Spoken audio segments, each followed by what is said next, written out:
అక్క మీరేంటి పెళ్లిలో అసలు కనిపించనే లేదు? అదేం లేదు తల్లి, నాకు ఆరోగ్యం బాగాలేదు, అందుకే రాలేకపోయాను. అబద్ధం ఎందుకు చెప్తావక్క? నాకు అన్నీ తెలుసు. అయినా ఒకరు మంచిగా ఉండాలి అని దీవించడానికి మంచి మనసు ఉంటే సరిపోతుంది, అంతేగాని భర్త చనిపోగానే ఆ మంచి మారిపోదు కదా. అయినా బావగారు చనిపోవడంలో నీ తప్పేంటి? ఏ భార్య అయినా భర్త చనిపోవాలని కోరుకోదు కదా. సరేలే కాని అవన్నీ పక్కన పెట్టి నన్ను ఆశీర్వదించక్క. నీలాంటి మంచి అమ్మాయికి ఎప్పుడు మంచి జరగాలి తల్లి. నువ్వు మా విజయ్ ఎప్పుడు సంతోషంగా ఉండాలి. సుశీల, ఏమే సుశీల? అమ్మో, అత్తయ్య గారు పిలుస్తున్నారు, నేను వెళ్తానమ్మా. మళ్ళీ వచ్చి నీతో మాట్లాడతాను. మళ్ళీ ఆలస్యం అయితే అత్తయ్య గారు కోప్పడతారు అని సుశీల అక్కడి నుండి కంగారుగా వెళ్ళిపోతుంది. చెప్పండి అత్తయ్య గారు, ఏమైనా కావాలా? ఏంటే ఎక్కడికి వెళ్ళిపోయావు? నువ్వు వచ్చే వరకు ఎదురు చూడాలా ఏంటి? సరే కాని రాత్రి విషయం కోసం అన్ని సిద్ధం చేసి ఉంచమన్నాను, సిద్ధం చేసావా లేదా? చేయించాను అత్తయ్య గారు, మీరు చెప్పినట్లే అన్ని పని వాళ్ళతోనే సిద్ధం చేయించాను. నేను ఎందులోనూ చేతుల్ని పెట్టలేదు. సరే మంచిది. శుభమా అని నా చిన్న కొడుకు పెళ్లి చేసుకున్నాడు. వాళ్ళ విషయాల్లో నువ్వు చేతులు పెడితే అన్ని అశుభాలే. సరే సరే వెళ్ళు. ఆ ముహూర్తం రాకముందే నువ్వు నీ గదిలోకి వెళ్ళిపో. రేపు ఉదయం వరకు నువ్వు ఆ గదిలోనే పడుండాలి. అలా కాదని నువ్వు నాకు మధ్యలో ఎప్పుడైనా కనిపించావో నా సంగతి తెలుసు కదా నీకు. సరే అత్తయ్య గారు. ఇలా రాత్రి అవుతుంది. మోక్షకి విజయ్కి ఫస్ట్ నైట్ ఏర్పాట్లు చేయిస్తుంది నీలాంబరి. ఇదిగో అమ్మాయి, నువ్వు ఆ సుశీల లాగా కాకుండా నిండు నూరేలు పసుపు కుంకుమలతో ఉండు. తొందరలోనే మాకు ఒక మనవడిని ఇవ్వాలి, సరేనా? పిల్ల పాపలతో సంతోషంగా ఉండు తల్లి. దీవించింది చాలండి, పదండి వెళ్దాం. సారీ మోక్ష గారు, ఇవన్నీ చేసి మీకు ఇబ్బంది పెడుతున్నందుకు. అయ్యో పర్వాలేదులేండి విజయ్ గారు, ఇది నాటకం అని మనకు తెలుసు కానీ మీ అమ్మగారికి తెలియదు కదా. మోక్ష గారు, ఈ పేపర్స్ తీసుకోండి. ఏంటండి విజయ్ గారు ఈ పేపర్స్? మీకు నా నుండి ఎలాంటి ఆపద రాకూడదుగా, అందుకే ముందుగానే ఇది కాంట్రాక్ట్ పెళ్లి అని, మీకు నచ్చినప్పుడు ఇంటి నుండి వెళ్ళిపోవచ్చు అని, దానికి నేను నా కుటుంబ సభ్యులు ఎవరూ అడ్డు చెప్పకూడదు అని లాయర్ ద్వారా రాయించిన పేపర్స్. నేను దానిలో సంతకం పెట్టేశాను. మీరు మొత్తం చదివి సంతకం పెట్టి మీ దగ్గరే ఉంచండి. అయ్యో ఇప్పుడు ఇవన్నీ ఎందుకండి? నేను ఇవన్నీ లేకుండానే ఒప్పుకున్నాను కదండి. అది మీ గొప్పతనం, కానీ ఇవన్నీ చేయడం నా బాధ్యత. పర్వాలేదు ఉంచండి. సరే మోక్ష గారు, పెళ్లిలో బాగా అలసిపోయి ఉంటారు, మీరు విశ్రాంతి తీసుకోండి. నేను బయటికి వెళితే బాగోదు, మీరు మంచంపై పడుకోండి, నేను కింద పడుకుంటాను. నీలాంబరి, ఆ భగవంతుడి దయ వల్ల చక్కగా మన కొడుకు పెళ్లి జరిగిపోయింది. పెళ్ళయింది కదా, ఇంకా రేపటి నుండి ఈ నీలంబరి అంటే ఏంటో ఆ మోక్షకి తెలిసేలా చేస్తాను. అది అంటే పెళ్లి ఏ రోజే అయితే రేపటి నుండే పాపం ఆ అమ్మాయికి నువ్వు ఇబ్బందులు పెడతా అంటే భయపడిపోతుందే. మీరేంటి అంత జాలి చూపిస్తున్నారు? అయినా ఎప్పుడు ఏం చెయ్యాలో నాకు బాగా తెలుసులే.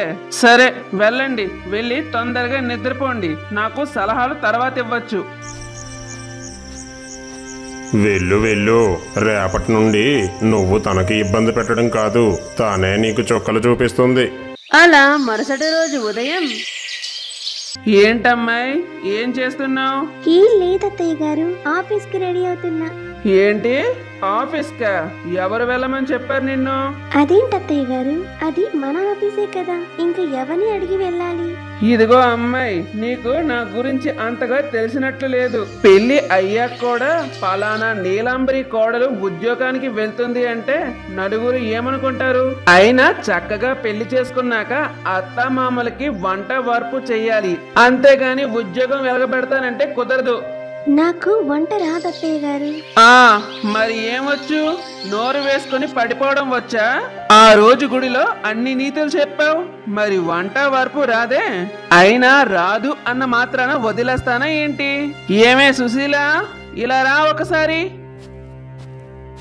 ఏంటత్తయ్య గారు? వెళ్ళు, ఈ మహారాణ్ణి తీసుకుని వెళ్ళు, వెళ్ళి వంట వార్పు అన్ని నేర్పించు. అంతేకాదు ఇంట్లో అన్ని పనులు కూడా నేర్పించు. అలాగే ఈ రోజు మోక్షాన్ని ఇంట్లో వంట చెయ్యాలి. వెళ్ళండమ్మా తల్లి, వెళ్ళి వంట నేర్చుకోండి ముందు. ఉద్యోగం చేసి దేశాన్ని తర్వాత వద్దురిద్దురు గాని. సరే అత్తయ్య గారు. అమ్మ మోక్ష, రా వెళ్దాం. అమ్మ మోక్ష, అత్తయ్య గారు అలానే అంటారులే. నేను వంట చేస్తాను, నువ్వు ఇక్కడే కూర్చొని చూస్తూ ఉండు. చిటికలో వంట అంతా అయిపోతుంది.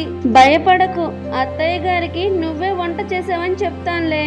అయినా అక్క, నాకు తెలియక అడుగుతాను, నువ్వు అత్తయ్య గారికి ఎందుకని అంత భయపడుతున్నావు? తనకి ఎదురు తిరిగి మాట్లాడొచ్చు కదా. ఆవిడ చాదస్తం మాటలు విని నువ్వు రోజంతా పనిచేస్తే నీ ఆరోగ్యం ఏం కావాలి? నన్ను ఏం చేయమంటావమ్మా మోక్ష?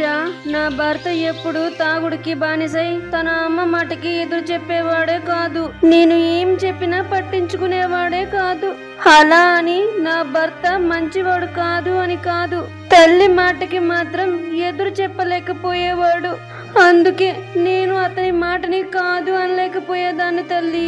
ఇప్పుడైతే నాకు మా ఆయన లేరు. నాకు నా బిడ్డకి ఈ కుటుంబం తప్ప వేరే లోకమే లేదు.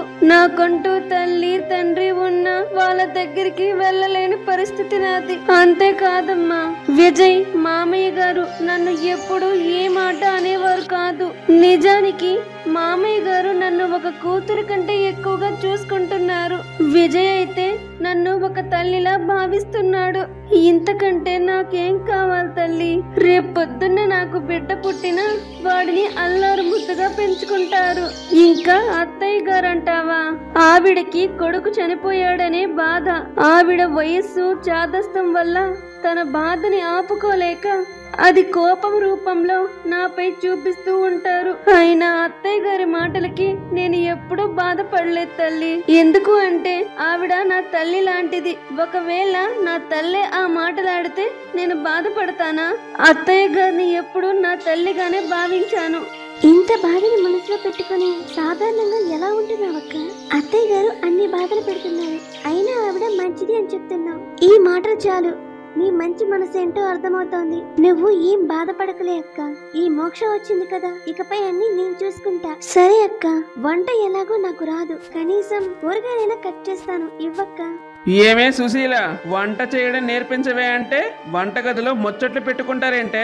వంట ఈ రోజుకి అవుతుందా లేదా? అయిపోయింది అత్తయ్య గారు. 1 గంటలో వంట అంతా సిద్ధం చేస్తాం. వంట త్వరగా చెయ్యండి, ముచ్చట్లు తర్వాత పెట్టుకుందరు గాని. ఎలాగో వంట అయిపోయాక మీ ఇద్దరు ఈ ఇంట్లోనే కదా ఉంటారు. అయినా ఏమే సుశీల, వచ్చిన మొదటి రోజే అన్ని చెప్పేసి నీలా తిని మార్చేయాలి అనుకుంటున్నావా? మీ తోటి కోడలు ఇద్దరు ఒకటైపోయి ఈ ఇంటిని నాశనం చేద్దాం అనుకుంటున్నారా ఏంటి? అలా మాకు నాశనం చేయాలి అనే ఉద్దేశమే ఉంటే మేము మీ ఇంటికి కోడలుగా వచ్చి మీకు ఇలా సేవలు చేస్తూ మాటలు పడతామా చెప్పండి అత్తయ్య గారు. అయినా నోరు మంచిది అయితే ఊరు మంచిది అంటారు. మా అక్క మనసు చాలా మంచిది కాబట్టి ఈ ఇల్లు ఇంత అందంగా ప్రశాంతంగా ఉంది. అంటే నీ ఉద్దేశం ఏంటమ్మాయి? నేను గయ్యాలని అనా? అయినా ఈ ఇల్లు తన మంచితనం వల్లనో నీ రాక వల్లనో కాదు అందంగా ప్రశాంతంగా ఉండేది. నేను ఈ ఇంటిని అంత పద్ధతి సాంప్రదాయాల మీద నడిపిస్తున్నాను. అందుకే ఈ ఇల్లు అంత ప్రశాంతంగా అంత అందంగా ఉంది. మాట్లాడే ముందు ఏం మాట్లాడుతున్నావో వెనక ముందు చూసుకొని మాట్లాడమ్మాయి. ఈ దరిద్రం దయ రావడం వల్ల మా ఇంటికి అన్ని అరిష్టాలే పట్టుకున్నాయి. ఏ సమయంలో ఇంట్లోకి వచ్చిందో గాని ఈ మహాతల్లి రావడంతో అన్ని అరిష్టాలే. చివరికి నా బిడ్డను కూడా పొట్టన పెట్టుకుంది ఈ మహాతల్లి. ఏమే సుశీల, అలా నా మొహం చూస్తావేంటే? ఈ అమ్మాయికి ఈ ఇంట్లో పద్ధతులన్నీ నేర్పించు, అలాగే ఎవరితో ఏం మాట్లాడాలో కూడా నేర్పించు. సరే అత్తయ్య గారు. అలా మరుసటి రోజు ఉదయం, ఇదిగో అమ్మాయి, ఇప్పటికే చాలా ఆలస్యమైంది. ఇలా పడుకుంటే ఇంట్లో పనులన్నీ ఎవరు చేస్తారు? మీరా? ఏమైంది అత్తయ్య గారు, ఇంత పొద్దున్నే వచ్చారు? సమయం 4 అవుతోంది. ఇంతవరకు ఆడపిల్ల పడుకుంటే ఎంత అరిష్టం. ఇంటికి దరిద్ర దేవత వచ్చి ఇంట్లో తాండవిస్తోంది. ఏంటత్తయ్య గారు, టైం 4 అవుతుంది, అప్పుడే లేవడం ఎందుకు? ఇంత పొద్దునే లేచి ఏం చేయాలి అత్తయ్య గారు? నేను కాసేపు పడుకుంటానండి అత్తయ్య గారు, పనులన్నీ చేసి బాగా అలసిపోయాను. ఇలా తెల్లార్లు పడుకుంటే ఇంట్లో పనులు ఎవరు చేయాలి? నేను చేసుకోవాలా? ఇంకా నయం తల్లి, తెల్లవారు నువ్వు లేకముందే లేచి నీకు టీ పెట్టి తెమ్మలేదు. వెళ్ళి పని చూడు. సరే అత్తయ్య గారు, ఇప్పుడే వెళ్తున్నా.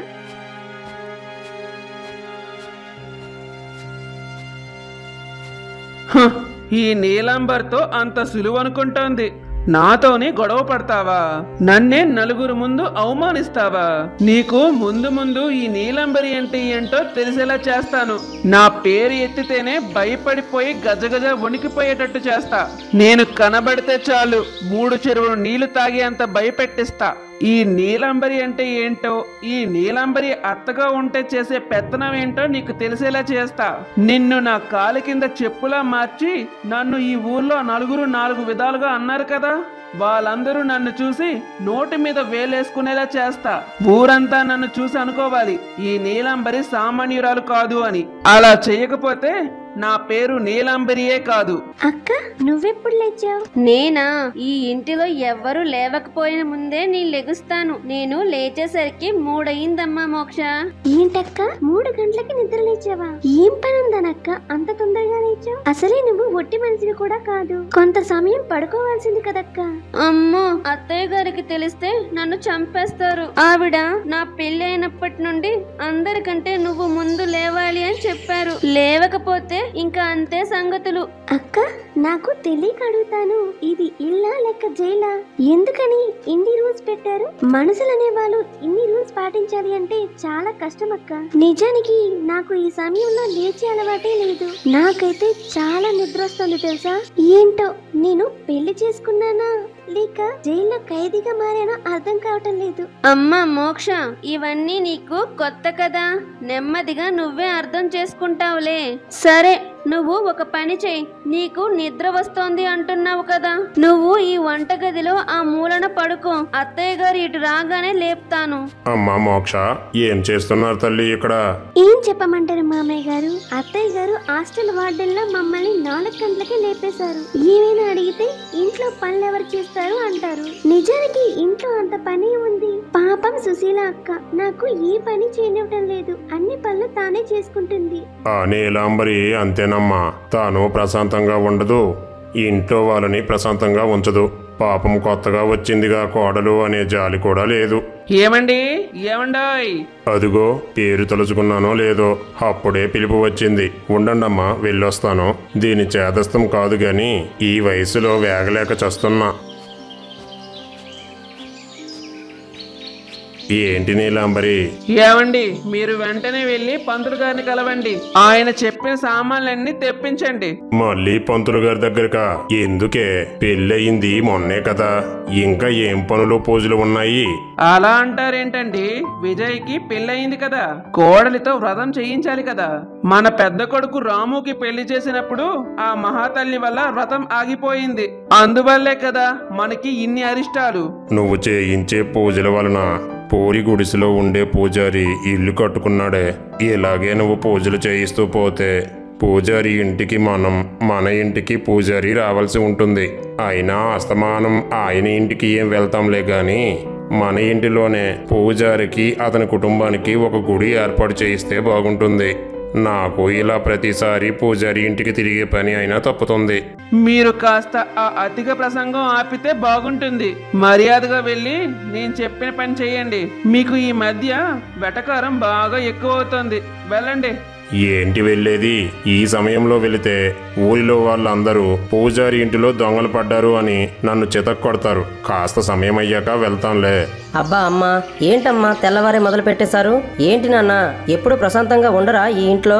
ప్రశాంతత మీ అమ్మాయి ఇద్దరు సవతల్లాంటి వాళ్ళరా, ఒక్క దగ్గర ఉండడము కష్టమే. ఏంటి ఏమంటున్నారు? అబ్బా అమ్మా, ఆపండి ఇంకా. పొద్దున్నే నస. అత్తయ్య గారు, మామయ్య గారు టీ తీసుకోండి. విజయ్, ఇదిగో విజయ్ టీ తీసుకో. ఏంటమ్మాయి, నీకు అసలు ఆ సుశీలతో చేరి మతి ఏమైనా పోయిందా ఏంటి? ఏమైంది అత్తయ్య గారు? ఎందుకని అలా అడుగుతున్నారు? ఇప్పుడు నేనేం చేశాను? ఏం చేశాను అని అంత నెమ్మదిగా అడుగుతావేంటి? మా ముందే భర్తని పట్టుకొని పేరు పెట్టి పిలుస్తున్నావు. నీకు బుద్ధి లేదా? అలా భర్తని పేరు పెట్టి పిలిస్తే ఏమవుతుంది అత్తయ్య గారు? అలా పేరు పెట్టి పిలిస్తే భర్తకి మంచిది కాదు. అయినా తాళి కట్టిన భర్తకి మర్యాద ఇవ్వాలని తెలీదా? ఎలా తెలుస్తుందిలే? తల్లి తండ్రి ఉంటే చెప్పేవారు ఎవరితో ఎలా నడుచుకోవాలో, ఎవరికి ఎలాంటి మర్యాద ఇవ్వాలో అని. అనాథవి కదా, నీకెలా తెలుస్తుంది? అమ్మా, ఏంటమ్మా నువ్వు ఎంత మాట పడితే అంత మాటే అంటున్నావు? తను పేరు పెట్టి పిలిస్తే తప్పేంటి? ఈ కాలంలో ఇవన్నీ సామాన్యమైన విషయాలే అమ్మా. దానికి నువ్వు అంత కోప్పడతావేంటి? ఏంట్రా విజయ్, నువ్వు నాతోనే వాదిస్తున్నావు? అయినా నేను చెప్పిన దానిలో తప్పే ఉందిరా. ఇలా భర్తని పేరు పెట్టి పిలవడం మన ఇంట వంట లేదురా. ఇలా నలుగురిలో పేరు పెట్టి పిలిస్తే ఎంత అవమానం. సరేలే అమ్మా, నువ్వు చెప్పావుగా, నెమ్మదిగా నేర్చుకుంటుందిలే. తెల్లవారే ఈ గొడవలు ఎందుకు? ఏంట్రా విజయ్, పెళ్ళం రాగా తల్లి గొడవలు పెట్టేదానిలా కనిపిస్తోందా? పెళ్లికి ముందున్న మాటలు ఇప్పుడు లేవు ఏంటి? ఏమనుకుంటున్నావురా? అబ్బా నీలాంబరి, ఇప్పుడేగా వాళ్ళ పెళ్ళయింది, నెమ్మదిగా అన్ని మారుతాయిలే. ఏం మారుతాయో ఏమో. సరేలే కాని ఏంటమ్మాయి, అప్పుడే స్నానం చేసేసావా? చాలా తొందరగా చేసినట్టున్నావే. అయినా నిన్ను చూస్తుంటే స్నానం చేసినట్లు కనిపించడం లేదు. అయ్యో లేదత్తయ్య గారు, నేను ఇంకా స్నానం చేయలేదు. అయినా ఇంత పొద్దున్న స్నానం అంటే చలిస్తుంది అత్తయ్య గారు. అసలే వర్షాలు పడుతున్నాయి, కాసేపు అయ్యాక స్నానం చేస్తాను. ఏంటి తర్వాత స్నానం చేయడం ఏంటి? అయినా అసలు నీలో ఆడపిల్ల లక్షణాలే లేనట్లున్నాయి. స్నానం చేయకుండా ఎవరైనా వంటగదిలోనికి వెళ్తారా? వంటగది అంటే ఏమనుకుంటున్నావు? వంటిల్లు ఇంటికి గర్భగుడి లాంటిది. అలాంటి గదిలోకి స్నానం చేయకుండా వెళ్తావా? దానికి తోడు స్నానం చేయకముందే పొయ్యి వెలిగించి టీ పెట్టి తీసుకొస్తావా? నీకు ఎంత ధైర్యం? ఏంటత్తయ్య గారు, మేము ఏం చేసినా అది తప్పే అన్నట్టు మాట్లాడతారు. అన్ని మీకు నచ్చినట్లే చేయాలి అంటే ఎలా? నిజానికి ఇది ఇల్లులా లేదు, హాస్టల్లా ఉంది. మీరేమో హాస్టల్ వార్డెన్లా ఉన్నారు. ఏంటమ్మాయి నోరు లెగుస్తోంది? నీకంటే వయసులో పెద్దవారితో ఏం మాట్లాడాలో తెలీదా? అయినా ఈ ఇంట్లో అన్ని నా మాట ప్రకారమే జరుగుతాయి. అంతెందుకు, నా భర్తే నా మాట కాదనరు. అలాంటిది నిన్న కాక మొన్న వచ్చి నన్నే ఎదిరించి మాట్లాడతావా? ఈ ఇంటికంటూ కొన్ని సాంప్రదాయాలు ఉన్నాయి అమ్మాయి. నువ్వు ఈ ఇంటి కోడలివి. ఈ ఇంటి కోడలుగా నువ్వు వాటిని పాటించక తప్పదు. ఇలా కొంత సమయం గడుస్తుంది. ఏమండి, మీరు పంతులు గారిని కలిశారా? ఏమన్నారు? కలిశాను నీలాంబరి. పంతులు గారు పూజకు కావలసినవన్నీ చెప్పారు, అవన్నీ తెప్పిస్తున్నాను. సరే, ఇదిగో సుశీల. ఏంటత్తయ్య గారు? ఆ మోక్షకి చెప్పు, తనతో వ్రతం చేయిస్తున్నామని. అంతేకాదు, తనకి ఈ వారం రోజులు ఒంటిపూట భోజనం చెయ్యాలి అని చెప్పు. అలాగే పద్ధతులన్నీ కొద్దిగా తనకి అర్థమయ్యేలా చెప్పు. దాంతో పాటు నా కోపం ఎలాంటిదో కూడా చెప్పు. సరే అత్తయ్య గారు. అమ్మా మోక్ష, నీతో అత్తయ్య గారు వ్రతం చేయించాలి అంటున్నారు. అంతేకాదు తల్లి, ఈ వ్రతం చేస్తే భార్యాభర్తలకి చాలా మంచిది. ఈ వ్రతం కోసం నిన్ను సిద్ధంగా ఉండమంటున్నారు అత్తయ్య గారు. ఇంకో 2 రోజుల్లో పూజ మొదలవుతుందంట. అలాగే ఆ పూజకి వారం రోజుల పాటు దీక్ష చెయ్యాలి. నువ్వు ఒక వారం రోజుల పాటు ఒంటిపూట భోజనం చెయ్యాలమ్మా. ఏంటక్క నువ్వు చెప్పేది? వారం రోజుల పాటు ఒంటిపూట భోజనం చెయ్యాలా? అలా చేస్తే నేను నీరసంతో చచ్చిపోతానేమో అక్క. తప్పదు తల్లి, అత్తయ్య గారికి అసలే కోపం ఎక్కువ.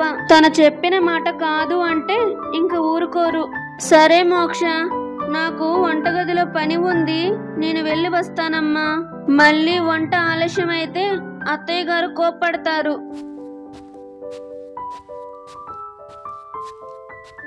ఏంటివిడా వ్రతం అంటోంది? అయినా మాకు జరిగింది నిజమైన పెళ్లి కాదు. పెళ్ళైన భార్య భర్తలు కలిసి చేసుకుని ఈ వ్రతాన్ని నాటకం ఆడిన మేమెలా చేస్తాం? అలా చేయడం తప్పు. ఎలా అయినా ఈ వ్రతాన్ని చేయకుండా ఆపేయాలి. ఎలా అని ఆలోచనలో పడుతుంది మోక్ష. ఇదిగో అమ్మాయి, నీకు సుశీల చెప్పే ఉంటుంది. అది మా ఇంటి సాంప్రదాయం. కాస్త జాగ్రత్తగా ఉండు. చాలా నియమనిష్టలతో పూజలు చేయాలి, అర్థమవుతుందా? ఇంకో 2 రోజుల్లో పూజలు మొదలవుతాయి. అంతేకాదు, మన వాళ్ళందరూ పూజకి వస్తున్నారు. కాస్త జాగ్రత్తగా ఉండు. నీ తెలివితనం పొగరబోతుతనం చూపించకు. సరే అత్తయ్య గారు. అరే విజయ్, ఏంట్రా ఇది? మోక్ష వస్తే ఇంటిలో పరిస్థితులు మారుతాయి అనుకుంటే ఆ అమ్మాయి ఏంట్రా సుశీలలాగే తన కూడా మీ అమ్మకి భయపడి మాట్లాడుతుంది? అదే నాకు అర్థం కావడం లేదు నాన్న. తను వచ్చాక మన ఇంటి పరిస్థితులు మారుతాయి అనుకున్నాను, కానీ తనే ఇంతలా మారిపోతుంది అనుకోలేదు. నాకంతా అయోమయంగా ఉంది నాన్న. ఏం చేస్తాంరా, అంతా మన కర్మ అనుకోవాలి. అయినా ఈ అమ్మాయి ఎలా మారిపోతుంది అనుకోలేదు.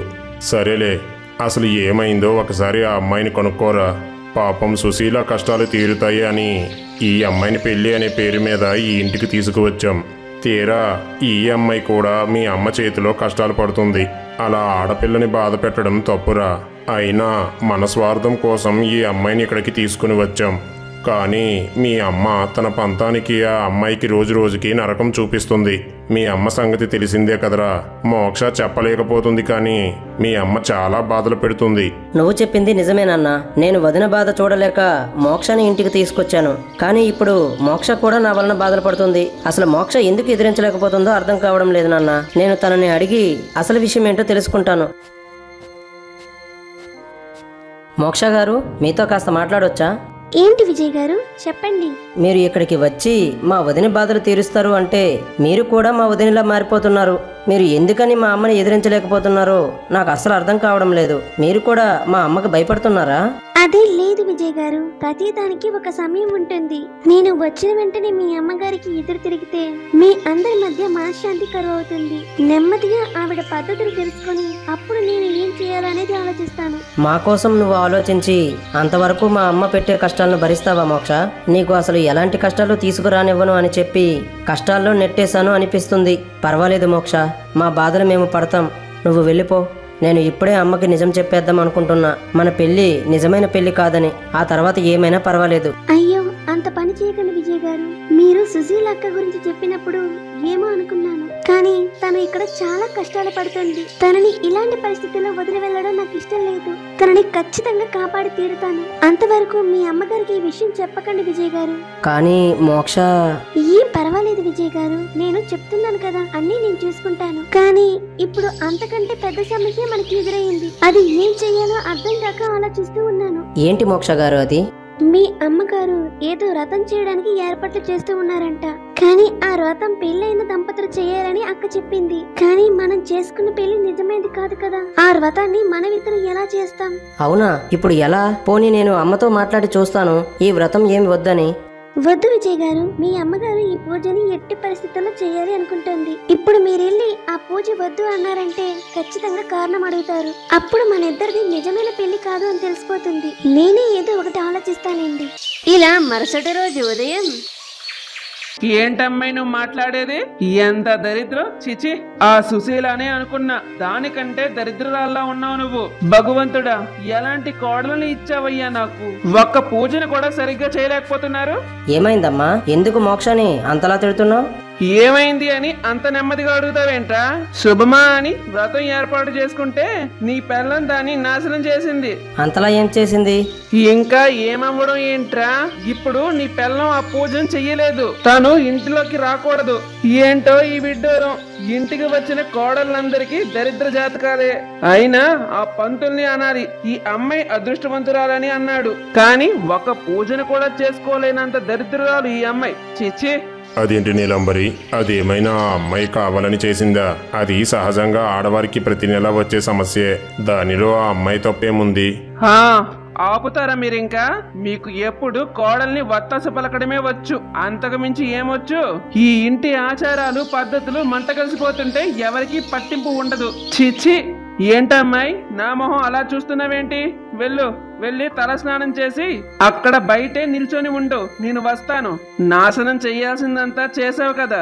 అయినా ఈ ఇంటికి ఎప్పుడు దరిద్రం పోతుందో ఏంటో ఏమీ తెలియడం లేదు. అమ్మా ఆపుతావా? ఎప్పుడు ఎందుకమ్మా ప్రతిదానికి ఆడిపోసుకుంటావు? ఇందులో తన తప్పేముంది? అదేదో నేరం పాపం అన్నట్లు మాట్లాడతావేంటి? నువ్వు ఆడదానివేగా. ఒక ఆడపిల్ల బాధ నీకు అర్థం కాదా? మోక్ష, మా అమ్మ అలానే అంటుంది. నువ్వు వెళ్ళి రెస్ట్ తీసుకో. ఇలాంటి మరిన్ని వీడియోల కోసం మా ఛానల్ ని లైక్ చేసి సబ్స్క్రైబ్ చేసుకోండి. పక్కనే ఉన్న గంట సింబల్ని ఆన్లో పెట్టుకోండి. అప్పుడే మేము చేసిన వీడియోస్ అన్ని మీకు నోటిఫికేషన్ ద్వారా వస్తాయి.